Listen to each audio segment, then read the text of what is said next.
What's up everyone and welcome back to another tutorial. Today we're going to see how to fix the error code in message stream on ChatGPT.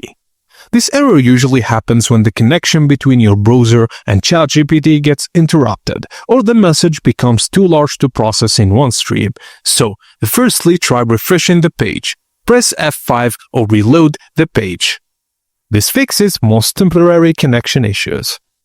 Also, check your internet connection. Switch between Wi-Fi and mobile data if possible. Restart your router and avoid unstable or weak connections. Sometimes the current conversations get overloaded, so start a new chat. Just click the new chat button and resend your prompt.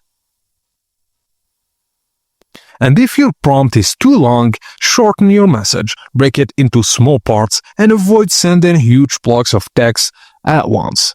And that's it guys, that's how you fix the message in stream on ChatGPT error. Thank you for watching, and please don't forget to like and subscribe for more tips and tricks like this. And that's it.